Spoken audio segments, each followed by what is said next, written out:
Sir? Sir, we are going live in 50 seconds. Yeah, coming. Okay, let's go. Morning. There's an article on my desk.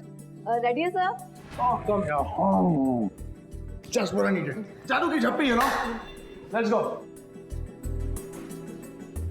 Good morning, everyone. Mithilesh Kumar is here. Let's get this ball rolling. Focus set है ना? Okay, sir. We are going live in 5 seconds. 5, 4, 3, 2, 1, go.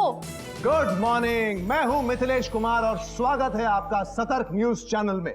आज की सबसे बड़ी खबर आ रही है महाराज्य से, जहां दो मुख्य पार्टियों के नेता अपने आप को मुख्यमंत्री का दावेदार मान रहे थे और तीसरी पार्टी के नेता ने रातों रात पूरा का पूरा खेल ही बदल लिया और ले ली मुख्यमंत्री की शपथ। इस पूरे के पूरे उलट फेर का आंखों देखा हाल जानने के लिए हम चलते हैं हमारी संवाददाता अनुष्का के पास, जो हमें बताएंगी कि महाराज्य में क्या महा खिचड़ी पक रही है। अनुष्का, क्या बोलते हो सर आप? I just love you.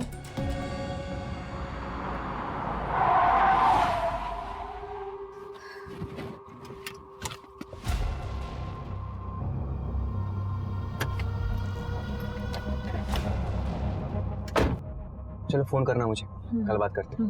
Bye. ओफो, कितनी बार कहा है खाते वक्त कोई मोबाइल नहीं।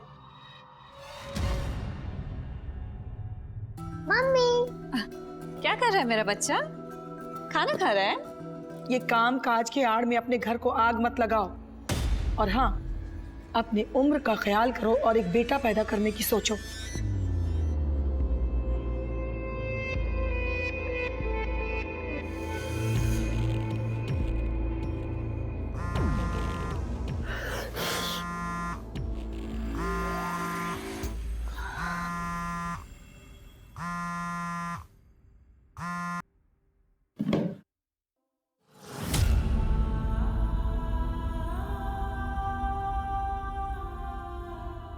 मिथिलेश, मेरा शो कब शुरू कराओगे?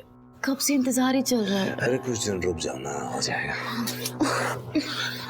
तुम सिर्फ मजे लेने के लिए आते हो ना यहाँ पर? क्या?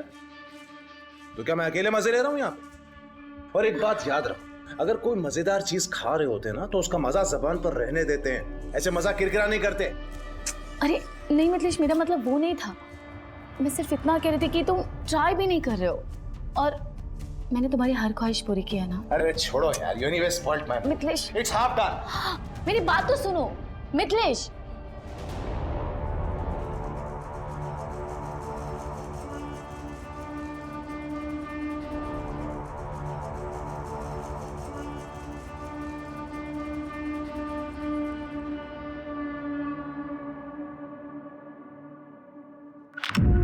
कहाँ थे तुम? कब से तुम्हें कॉल कर रही हूँ लेकिन तुमने मेरा फोन नहीं उठाया। दोपहर में भी मैंने मॉल से कॉल किया था, मुझे ड्राइवर की जरूरत थी, लेकिन ना ही तुमने फोन पिक किया, ना ही कॉल बैक किया और ना ही मैसेजेस का रिप्लाई किया। कम ऑन यार दीपिका, तुम जानती हो मैं कहाँ था। और इंसान जब फोन नहीं उठाता ना तो वो बिजी होता है।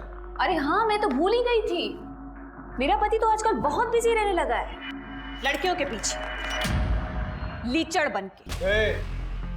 Mind your tongue. और वैसे भी ये तुम नहीं, तुम्हारे अंदर का टूटा हुआ कॉन्फिडेंस बोल रहा है।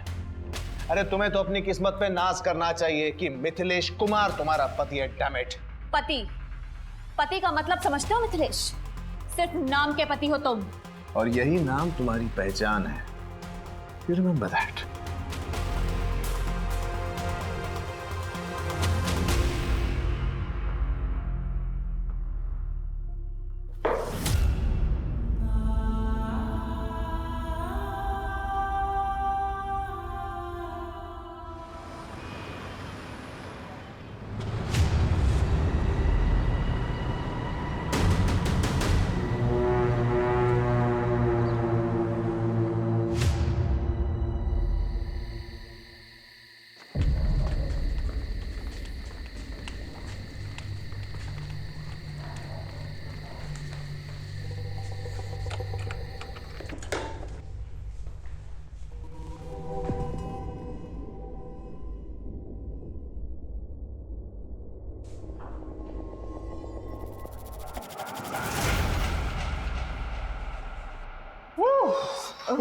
सर ये कल की न्यूज़ की अपडेट आ गई, आप अरे एक बार बहुत देख काम हो लीजिए गया please। यार, घर जाओ. No one disturbs me tonight, okay?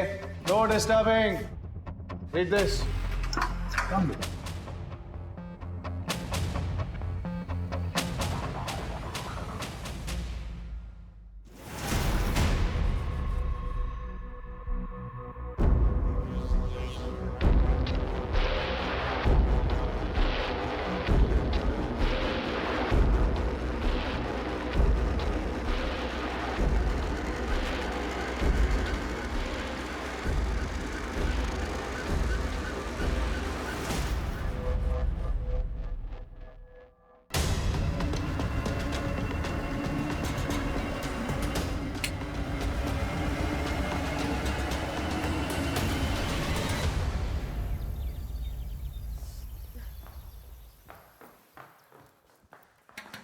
Sir sir sir sir sir आपके घर से कॉल आ रहा है, आपका फोन बंद है शायद।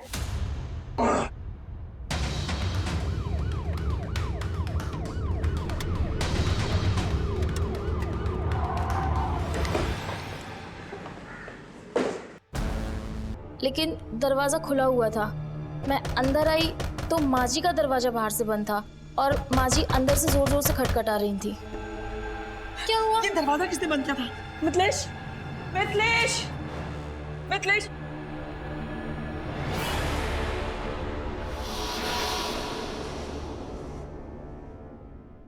घर की डुप्लीकेट चाबी है ना तुम्हारे पास?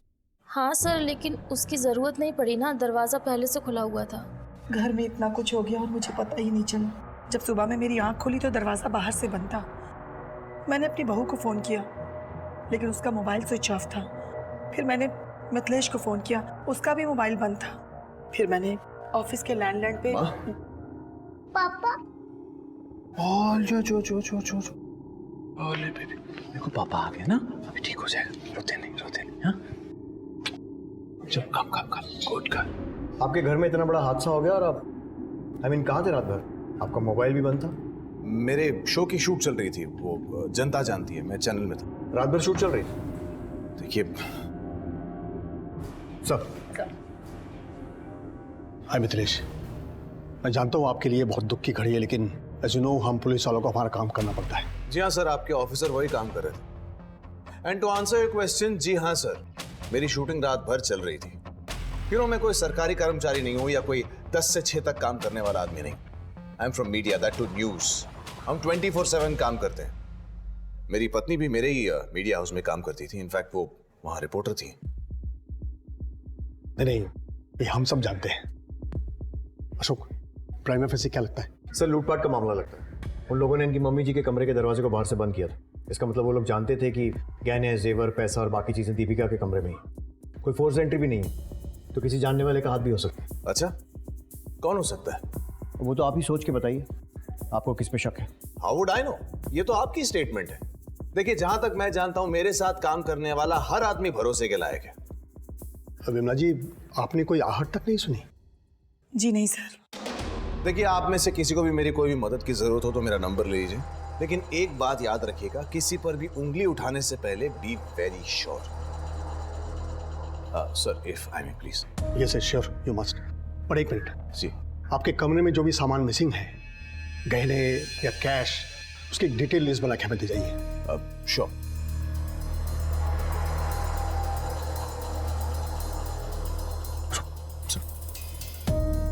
देखो शुभ, ये केस बहुत ही सेंसिटिव है और इसकी पहुंच बहुत ऊपर तक है, इसलिए इससे कोई भी बात करने से पहले हमें पहले अच्छे से होमवर्क करना होगा। तुम ये फॉर्मेलिटीज पूरी करके ऑफिस पहुंचो, हम वहीं बैठ के बात करते हैं। सर, कृतिका, लाश का पंचनामा करके बॉडी को पोस्टमार्टम के लिए भेजो।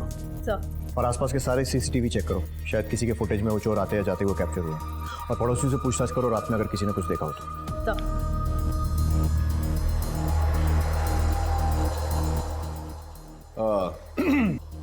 सर, ये मिसिंग चीजों की लिस्ट डीआईजी साहब चलेंगे क्या? जी हाँ।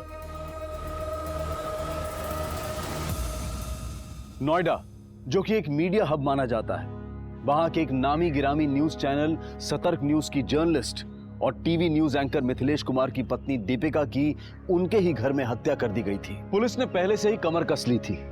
मामला मीडिया से रिलेटेड हस्तियों का होने के कारण पुलिस पर अलग अलग संस्थाओं से भी दबाव आ रहे थे।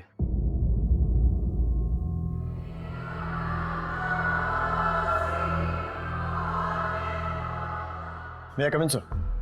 कम इन।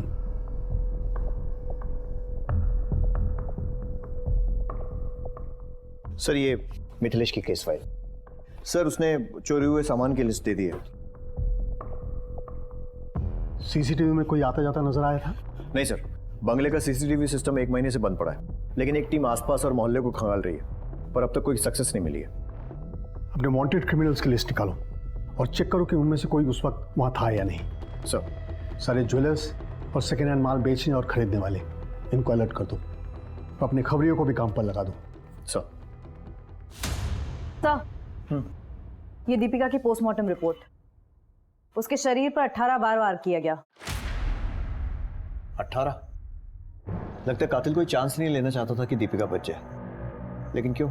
सर, हो सकता है दीपिका ने उसका चेहरा देख लिया होगा। कृतिका, ऐसा लगता नहीं है, क्योंकि विमला ने ना तो कोई आहट सुनी थी और ना ही कोई आवाज सुनी थी, और उन लोगों ने विमला के रूम का दरवाजा बाहर से बंद कर दिया था। जब सुबह में मेरी आंख खुली तो दरवाजा बाहर से बंद था। अगर वो लोग लूट के इरादे से आए थे तो विमला को भी लूटते, उसे क्यों छोड़ा? मुझे लग रहा है कि हमें दिखाया कुछ और जा रहा है और असली फिल्म कुछ और ही है। तो फिर अब हमें क्या करना चाहिए सर? दीपिका की सारी डिटेल्स निकालो, उसके मोबाइल रिकॉर्ड्स टटोलो। दीपिका एक रिपोर्टर थी तो पता करो हाल फिलहाल में कौन से असाइनमेंट्स पर काम कर रही थी। उसकी पर्सनल और प्रोफेशनल दोनों जिंदगियां खंगालो। घर, ऑफिस, आसपास जहां से जो भी इंफॉर्मेशन मिलती है लेकर आओ। सर, पुलिस ने मामले की संजीदगी को समझते हुए तुरंत ही एक टीम का गठन किया और तहकीकात शुरू कर दी।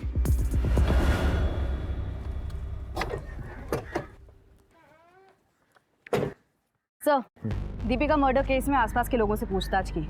शांति का पति चरण मर्डर वाले दिन से गायब। फिर हमने शांति से पूछताछ की। ये तो हम नहीं जानते मैडम कि अभी वो कहाँ है। कभी किसी कोयले की खदान पे काम करते हैं तो कभी किसी साइट पे। कब से गया है वो यहाँ से? अभी परसों ही गए हैं। पर दीपिका दीदी से उनका क्या लेना देना हो सकता है? मैडम, हम गरीब लोग हैं, बस पेट भरने की फिराक में ही उलझे रहते हैं। चरण अक्सर काम के सिलसिले में कई दिनों तक घर से गायब रहता है, लेकिन उसने कभी दीपिका के लिए काम नहीं किया, तो उसका गायब होना महज इत्तेफाक भी हो सकता है। कृतिका, ये बात भी ध्यान रखनी चाहिए कि घर की एक डुप्लीकेट चाबी शांति के पास भी थी। इस चरण की डिटेल्स निकलो, फोन लोकेशन भी ट्रैक करो, पता करो कि वारदात की रात को ये कहाँ पे था, और शांति पर भी नजर रखो। सरिता जी, क्या दीपिका की लाइफ में कोई प्रॉब्लम थी? क्या बताऊं मैं?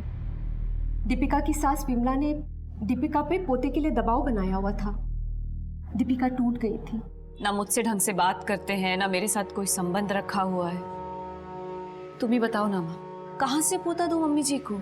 खुद को कितना लकी समझती थी मैं। साथ में काम शुरू किया था, प्यार हुआ, लव मैरिज हुई थी, लेकिन वक्त के साथ सब बदल गया। शादी के समय से ही दीपिका विमला को पसंद नहीं थी, और आजकल में तो उसने उसका जीना मुश्किल ही कर दिया था। हाँ, सुनाते थे, पोता चाहिए था हमें, और बहू से नहीं कहेंगे तो किससे कहेंगे? लेकिन इसका मतलब ये तो नहीं कि हमने उसकी जान ले ली। और वैसे भी वो लड़की मुझे बिल्कुल पसंद नहीं थी। पता नहीं मेरे बेटे को उस लड़की में क्या दिखा जो उसे ब्याह कर यहाँ ले आया।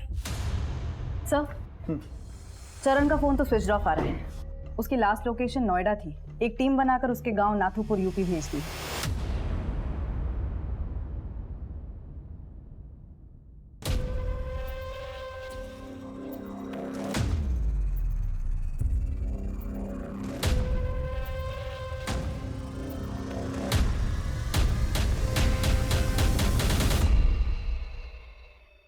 तो दीपिका के कॉल लिस्ट में एक नंबर है, विजय का, जिससे फ्रीक्वेंटली और बहुत लंबी बातें होती थी, वक्त बेवक्त। एक और बात, एमएलए गजेंद्र सिंह का भी फोन कई बार आया दीपिका को। क्या ऐसा तो नहीं कि दीपिका का किसी के साथ अफेयर चल रहा था? कह नहीं सकते सर, लेकिन दीपिका की माँ के हिसाब से दीपिका और मिथिलेश का रिश्ता सही नहीं था, और उसकी सास विमला भी उसे बच्चे के लिए काफी सुनाती रहती थी। कहीं ऐसा तो नहीं कि ये मर्डर परिवार ने ही प्लान किया? जब तो कोई ठोस सबूत नहीं मिल जाता, किसी को रूल आउट नहीं कर सकते। इस विजय को थाने बुलाओ। एक मिनट। हाँ सर, कांस्टेबल गीता का फोन था। वारदात की रात मिथिलेश की रिकॉर्डिंग 11 बजे ही खत्म हो गई थी। अरे नहीं डीआईजी साहब, मुझे आपकी टीम की काबिलियत पे कोई शक नहीं है, बस ना उनके काम करने के तरीके से थोड़ी सी शिकायत है। Okay sir. Yes. Oh please come. Investigation से ये बात सामने आई है कि दीपिका के रिलेशन आपसे और आपकी माता जी दोनों से ठीक नहीं थे। So what? सर देखिए, मैं कोई सीन नहीं क्रिएट करना चाहता हूं, लेकिन आपको एक बात बता दूं, आप इस दुख की घड़ी में एक इनोसेंट फैमिली को बुरी तरह से हैरेस कर रहे हैं। हम किसी को हैरेस नहीं कर रहे, सिर्फ अपना काम कर रहे हैं। ये बताइए, उस रात को आपकी रिकॉर्डिंग तो 11 बजे खत्म हो गई थी, तो फिर रात भर ऑफिस में क्या कर रहे थे? सर मैंने आपको पहले भी बताया, हम मीडिया वाले हैं, 24/7 काम करते हैं, दिन रात लगे रहते हैं, थक जाते हैं बहुत ज्यादा काम करके तो यही मेकअप रूम में आराम कर लेते हैं। उस रात मैं भी यही मेकअप रूम में आराम कर रहा था। घर तो पास में ही है ना? Yes sir. तो फिर रात भर ऑफिस में रुकने की कोई खास वजह? अब मैं किसी लड़की को लेकर घर तो जाऊंगा नहीं। हाँ, वो मेरे साथ ही थे। और इस बात का क्या मतलब निकालूं मैं कि तुम्हारा और मिथिलेश का अफेयर चल रहा है? नहीं सर, हमारा कोई अफेयर नहीं चल रहा है। एक्चुअली उन्होंने मुझे यहाँ रेकमेंड किया था और देखते देखते हम दोनों की बहुत अच्छी बनने लग गई थी। सर मैं क्या बोल रही थी, मेरा प्रोबेशनरी पीरियड ख़त्म हो गया है और HR से अभी तक कोई कंफर्मेशन नहीं आया है।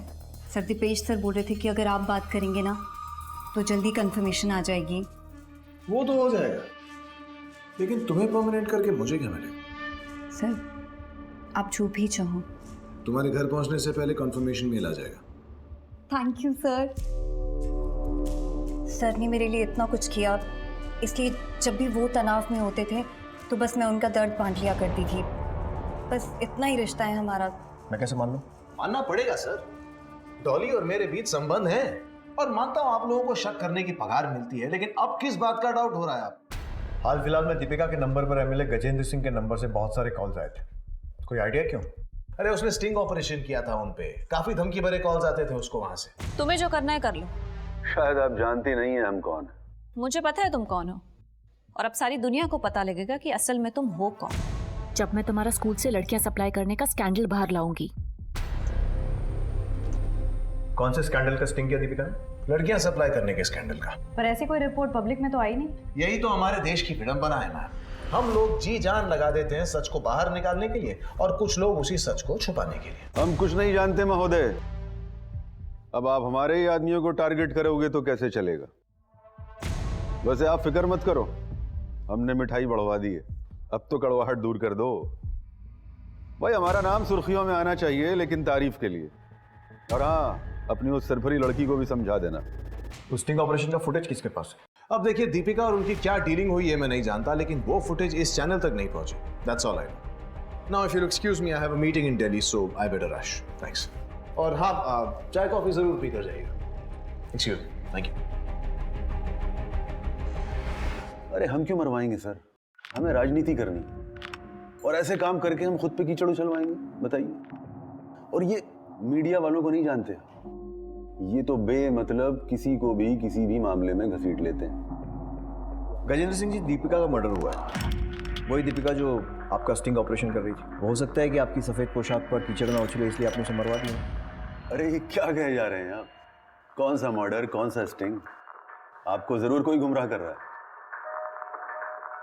सिर्फ पुलिस को गुमराह करने की कोशिश हर मुजरिम करता है। वो लोग सिर्फ एक चीज भूल जाते हैं, कहीं ना कहीं जरूर चूकते हैं। Thank you.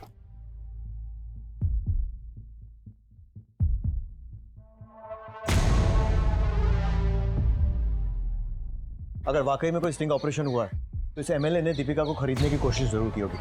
हमें दीपिका के बैंक अकाउंट चेक करने चाहिए। सर दीपिका सच को बेनकाब करने में लगी हुई थी। वो समाज के लिए कुछ करना चाहती थी। उसने पहले भी ये जिम्मेदारियां निभाई थी। क्या दीपिका इसी का कोई खामियाजा भुगत रही थी, या फिर इस निर्मम हत्या के पीछे का राज कुछ और ही था? गजेंद्र सिंह जैसे मोटे खाल का आदमी ये कभी नहीं कबूल करेगा कि उसने कुछ किया है। जी सर, हम लोग मिथिलेश पर भी नजर रखे हुए हैं। बड़ा अजीब केस है, ना पत्नी की मौत का गम है, ना उसकी कमी खल रही है। मिथिलेश की माँ और दीपिका के बीच में भी बेटा पैदा करने को लेकर अनबन होती रहती थी। कुल मिलाकर दीपिका की फैमिली लाइफ डिस्टर्ब थी और बाहर से भी खतरा था। नो, ये गेस वर्क से काम नहीं चलेगा। हमें हाथ में ठोस सबूत चाहिए। अगर तुम्हें शक है तो मिथिलेश के ऑफिस की सीसीटीवी फुटेज चेक करो। सर,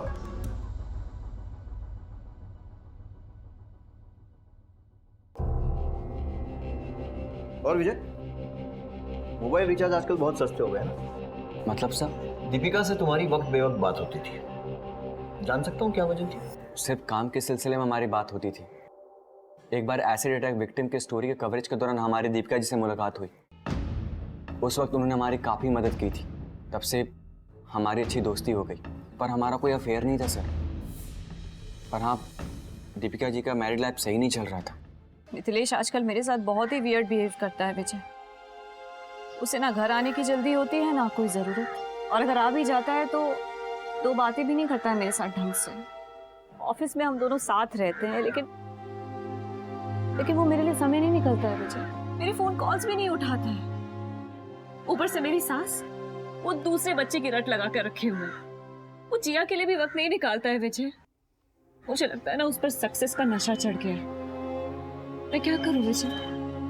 दीपिका जी, सब ठीक हो जाएगा, आप बिल्कुल टेंशन ना लें। एमएलए गजेंद्र सिंह के खिलाफ किसी स्टिंग ऑपरेशन के बारे में कोई बात की थी दीपिका ने कभी? नहीं सर, पर हाँ, हाल फिलहाल में एक 12 साल के बच्चे को न्याय दिलाने की भरपूर कोशिश कर रही थी। उसके बलात्कार की खबर हमें गांव के एक रिपोर्टर से मिली थी। देखो माला, तुम ऐसे चुप रहोगी तो कैसे काम चलेगा? माला, तुम्हें घबराने की जरूरत नहीं है, तुम मुझे सब सच बता सकती हो।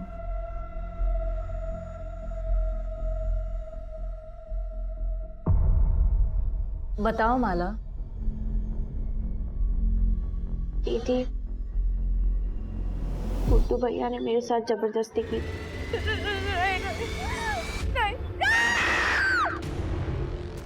पर मेरी बात मानने को कोई तैयार ही नहीं।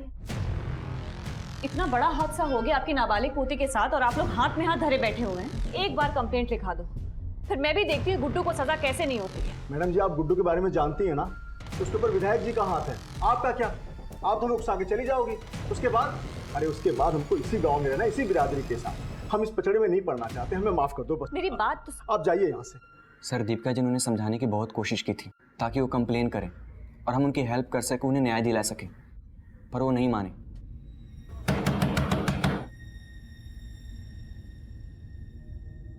तू फिर वापस आ गई? हाँ, तू ऐसे नहीं मानेगी। रुक, बताता हूँ। आखिरी बार चेतावनी दे रहे हैं, दोबारा इस गांव में दिखाई दी ना तो जान से जाएगी। ठीक है, मैं चली जाऊंगी और दोबारा कभी नहीं आऊंगी। मुझे बस एक बार माला से मिलना है, बस। नहीं, ये नहीं हो सकता। ठीक है, तो तुम भी इस गलतफहमी में मत रहना कि तुम बच जाओगे। धमकी दे रही है मुझे? हाँ, जाती है, काट दूं तुझे मैं। बाबूजी, बाबूजी आप अंदर जाइए। मैं बात कर रहा हूँ ना। नहीं, हम बात कर रहे हैं। मैं बात कर रहा हूँ, तुम क्या बात कर रही है? बाबूजी। अरे तुम। दीपिका गुड्डू को एक नाबालिग लड़की के रेप के जुर्म में सजा दिलवाना चाहती थी। कहीं ऐसा तो नहीं है कि गुड्डू ने ही बचने के लिए दीपिका को मार दिया हो? या फिर समाज और बिरादरी के डर से जत्ताब ने ही कोई खेल खेला? अब इस बात का खुलासा तो माला ही कर सकती है। माला से पूछताछ करो और विजय पर भी नजर रखो। सब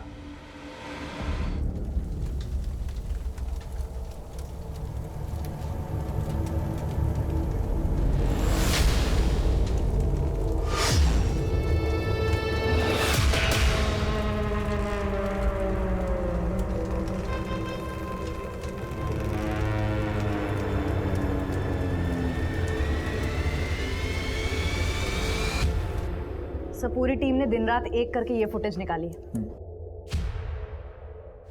ये नकाबपोश लोग इस गाड़ी में बैठकर अफू चक्कर हो गए। गाड़ी का नंबर निकालो और मालिक का पता लगाओ। चरण का कुछ पता चला? नहीं सर, लेकिन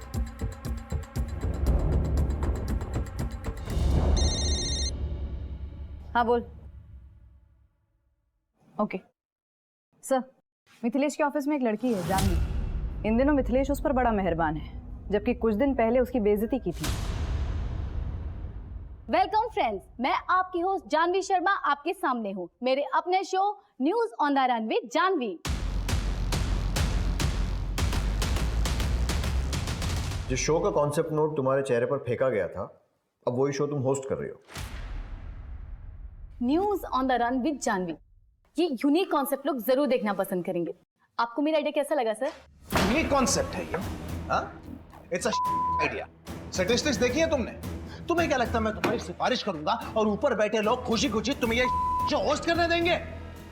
You're dreaming. Get a life. Sir, मुझे किसी भी कीमत पे प्रमोशन चाहिए था। मेरा खुद का शो होस्ट करने का ऑनर चाहिए था, लेकिन वो मिथिलेश कुछ कर ही नहीं रहा था। बस इसी वजह से हम दोनों के बीच में झगड़े होने लगे। और जब इस रिलेशन और झगड़ों के बारे में दीपिका को पता चला तो उसे मार दिया या फिर मरवा दिया, राइट? नहीं सर, ऐसा नहीं है। इनफैक्ट मैंने खुद इसके बारे में दीपिका को बताया था। मैं बस इतना कह रही हूँ कि आपके हस्बैंड आपके साथ लॉयल नहीं है। मैं जानती हूँ, और इतना भी जानती हूँ कि जब तक तुम जैसी लड़कियाँ कामयाबी के लिए समझौता करने के लिए रेडी है ना, तब तक कोई भी हस्बैंड लॉयल हो ही नहीं सकता। वैसे भी दिन भर वो जहां पर भी रहे, रात को तो आएगा मेरे पास ही। इतनी लॉयल्टी काफी है मेरे लिए जानवी। तुम जा सकती हो। और उसके बाद मैंने चैनल छोड़ दिया, लेकिन उस मिथिलेश ने अपने कनेक्शन की वजह से मुझे कहीं काम ही मिलने नहीं दिया। थक कर मुझे उसके पास वापस आना पड़ा। दुनिया बहुत छोटी है जान, और गोल भी। अब देखो ना, तुम पूरी दुनिया घूम कर आ गए, लेकिन किसी ने काम नहीं दिया। वैसे मेरे पास बहुत काम है, तो शुरू करें काम।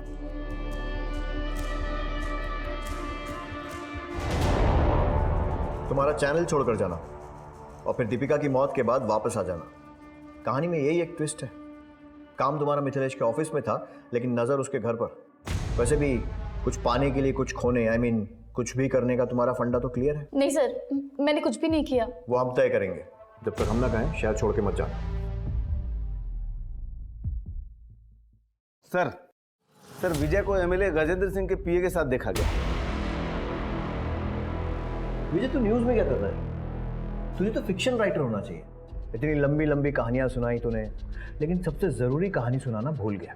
तो वो भी सुना दे। एमएलए गजेंद्र सिंह से क्या रिश्ता है? वो गजेंद्र सिंह ने कुछ पैसे दिए थे पहुंचाने के लिए। कैसे पैसे? वो दीपिका जी से सबूत निकलवाने के पैसे। और तूने अपनी दोस्त को, जो तुझ पर इतना भरोसा करती थी, धोखा दे दिया। क्या करे सर, तरक्की के लिए करना पड़ता है। शाबाश। किसको पहुंचाए थे पैसे?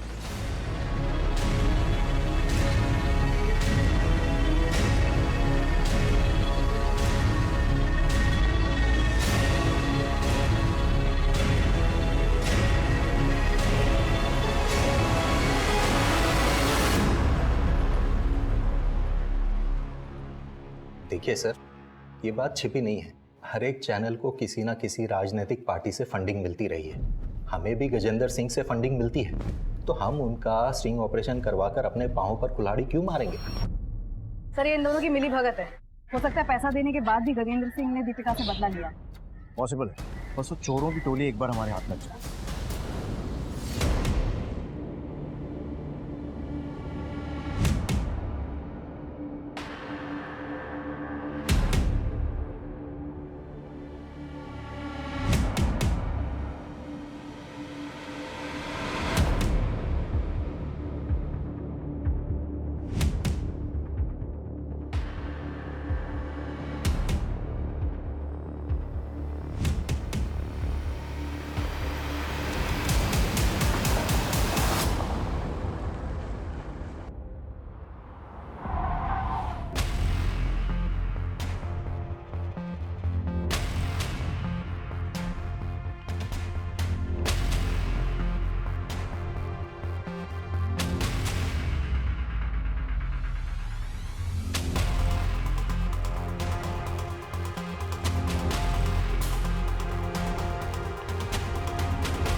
सुनो,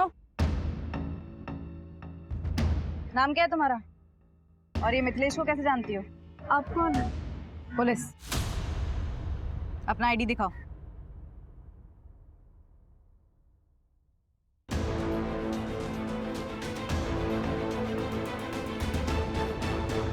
देखो कोमल, डरने की कोई बात नहीं। तुम्हारा बयान हमारे केस के लिए बहुत जरूरी है। मिथिलेश की वाइफ दीपिका का मर्डर हो गया है, इसलिए बिना डर बिना झिझक जो कुछ भी मैंने पूछा है बताओ। सर, वो मिथिलेश सर जब भी मुझसे मिलने आते मेरे लिए कीमती गिफ्ट्स लाते थे, मुझे भी अच्छा लगता था। लेकिन एक बार दीपिका मैम ने मुझे और मिथिलेश सर को साथ देख लिया था।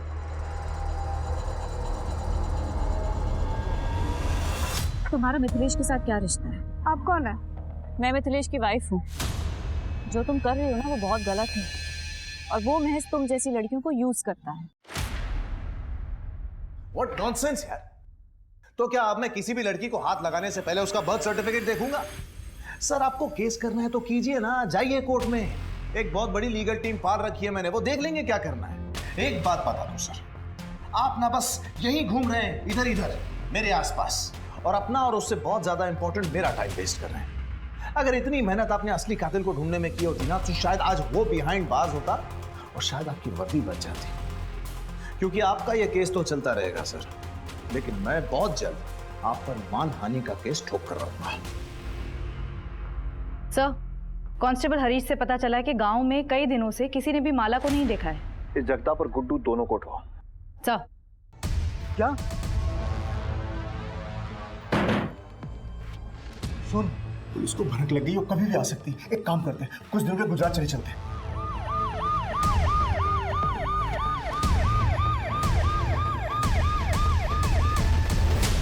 जो डर था वही हुआ, पुलिस आ गई है। पुलिस आए तो ये मत बताना कि मैं इस घर में हूँ। माला कहाँ है? जगताप कहाँ है? एक उधर जाओ। अरे मैंने किया क्या? कि मैंने किया क्या? मुझे बताइए तो सही।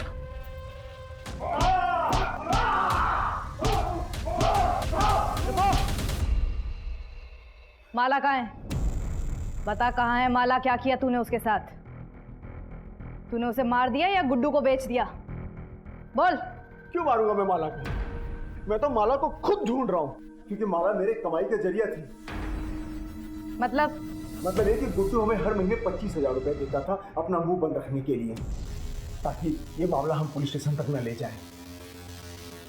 गुड्डू कहाँ है? मुझे क्या पता गुड्डू कहाँ है? तो उसे बताता हूँ।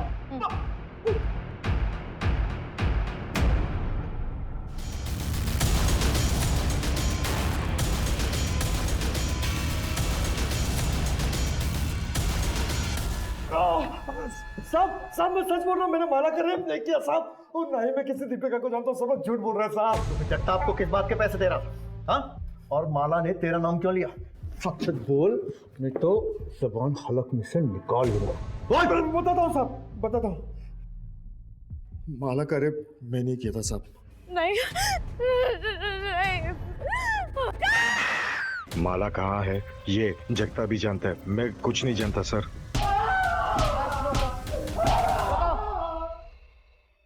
गुड्डू ने सब सच बोल दिया है। क्या किया तूने माला के साथ? कहाँ है माला?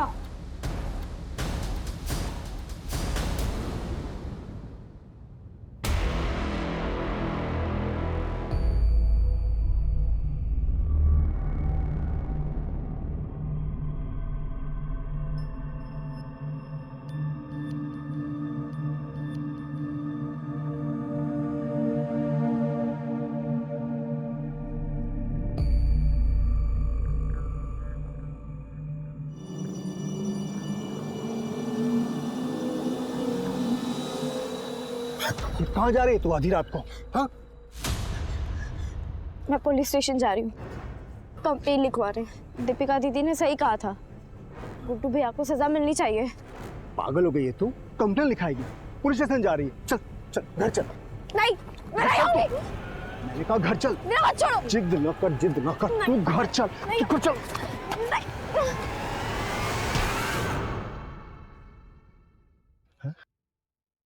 माला? पुलिस के हाथ दीपिका के मर्डर को लेकर कोई ठोस सबूत नहीं लगा था, और ऊपर से ये प्रेशर भी था कि कोई भी ऐसी हरकत ना हो जिससे डिपार्टमेंट पर उंगली उठे। पुलिस टीम बहुत मुश्किल में थी। केस को सुलझाने का प्रेशर और केस से जुड़े मामलों को सुलझाए रखने का प्रेशर, और अपनी छुट्टियों को रद्द करके दिन रात एक करने वाले एक सिपाही ने एक बड़े कारनामे को अंजाम दिया। मैडम, जिस आदमी की फोटो सर्कुलेट हुई थी उसका पता चल गया है, वो यही है, चरण दास। वेरी गुड, धर दबोचो उसे।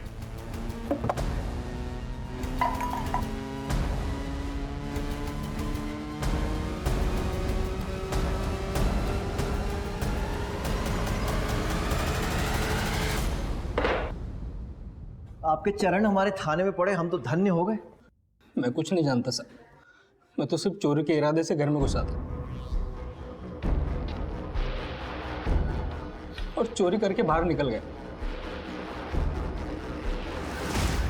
वो मर्डर वर्डर मैंने नहीं किया सर।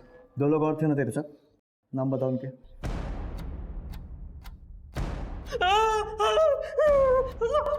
बता दे, नहीं तो ये चरण चलने के लायक नहीं रहेंगे। लाखौर सनी साहब।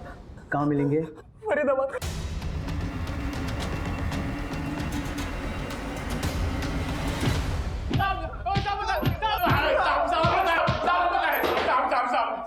साहब हम बताते साहब, हम तो चोरी के इरादे से वहां गए थे साहब। चरण ने तो हमें ये भी नहीं बताया था हम किसके घर जा रहे हैं। तो फिर दीपिका को किसने मारा? साहब जब हम सामान लेके वापस जा रहे थे, चरण दोबारा अंदर गया था। तुम लोग निकलो, मैं आता हूँ बाद में। जाओ, चल निकल। साहब बाद में पता चला मैडम जी की हत्या हो गई है।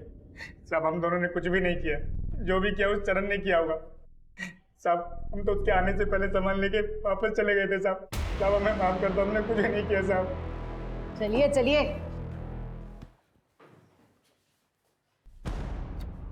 कृतिका, हॉस्पिटल में इन्फॉर्म कर दो कि एक बेड खाली कर दे, एक पेशेंट और आने वाला है। साहब मैं मानता हूँ, मैंने मारा था दीपिका को साहब, मैंने मारा था दीपिका को, मैंने मारा था। क्यों मारा? हाँ साहब वो चोरी का माल लेके हम लोग घर से जब निकल रहे थे तब मुझे शक हुआ कि मैडम ने शायद हमें देख लिया है और वो सोने का नाटक कर रही हो। तो साहब मैं फिर से गया चेक करने, तो मैडम उठी हुई थी साहब, तो फिर मारना पड़ा साहब। साहब मैं अपना जुर्म कबूल करता हूँ साहब, मैंने मारा दीपिका को साहब। तूने मारा? हाँ साहब। ठीक है, मान लो।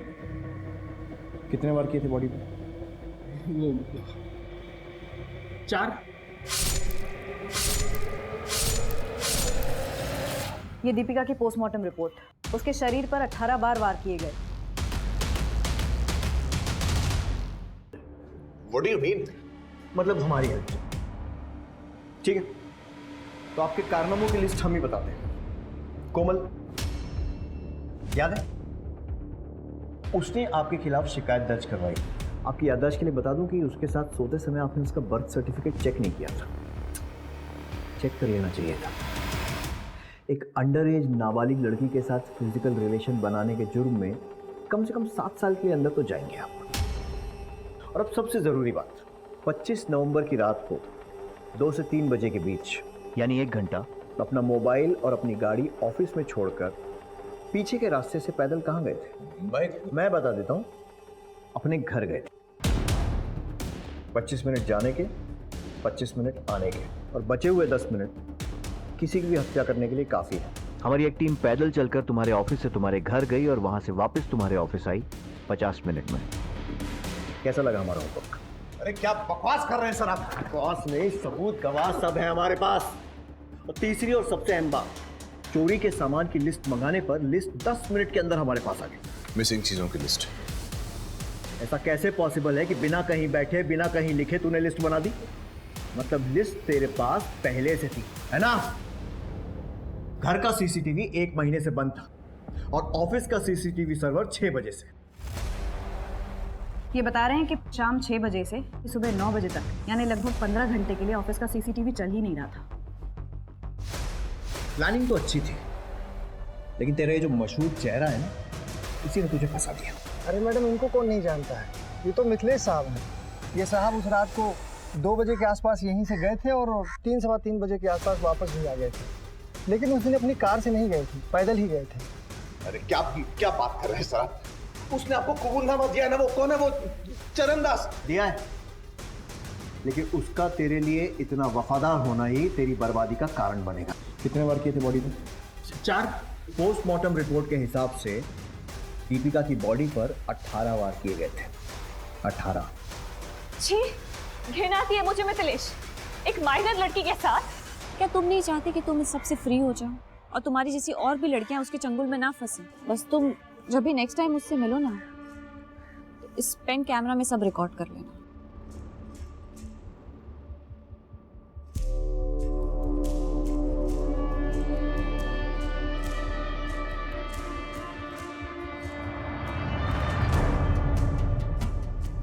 कल सुबह मैं तुम्हारा असली चेहरा सबके सामने लूंगी। स्टिंग ऑपरेशन तो तुमने दबा दिया था मिथिलेश, लेकिन ये न्यूज़ नहीं दबा पाओगे, क्योंकि ये न्यूज़ तुम्हारे नहीं किसी और के चैनल में चलेगी। पागल हो गई हो क्या? जानती भी हो क्या बकवास कर रही हो? अब बस बहुत हो गया मिथिलेश। मिथिलेश कुमार नाम का बोझ अब और नहीं सह सकती मैं। तुम्हारा नाम तुम्हें मुबारक हो। Good luck. दीपिका, दीपिका! और फिर मैंने हमारी मेड शांति के हस्बैंड को हायर किया, चरणदास, वो चोरी का ड्रामा करने के लिए। मैंने उसे कहा था 2-3 लोग और ले ले ताकि वो चोरों की टोली वाली फील आए। मैं ना पकड़ा जाऊं इसीलिए ऑफिस और घर के सीसीटीवी कैमरा को तो मैंने खुद ऑफ किया था। और सब प्लान के मुताबिक हुआ या नहीं, ये देखने जब मैं अपने घर आया तब चल काम हो गया। साहब, मैंने चोरी तो कर ली, लेकिन दीपिका मैडम को नहीं मार पाया। क्या? बच्ची सोई साबुन के साथ, हमारा दिल नहीं मानता। वो कल सुबह उठ के बवाल मचाएगी, उसका क्या? जेल की सलाखों के पीछे। दीपिका के कत्ल की साजिश उसके अपने ही पति ने रची थी। मिथिलेश ने एक पराई स्त्री और अपनी बुरी आदतों के कारण उस लड़की को अपने रास्ते से हटा दिया, जो कि ना सिर्फ उसकी एक पत्नी थी, एक मां थी, बल्कि एक होनहार पत्रकार थी, जो खुद इस समाज को एक बेहतर जगह बनाना चाहती थी। अब मैं अनूप सोनी आपसे विदा लेता हूं। फिर मुलाकात होगी क्राइम पेट्रोल सतर्क के ब्लैक हेडलाइंस अध्याय में एक और नए केस के साथ। और याद रखें, क्राइम और आपके बीच में सिर्फ इतना फर्क है कि आप कितने सतर्क हैं। सतर्क रहें, सुरक्षित रहें।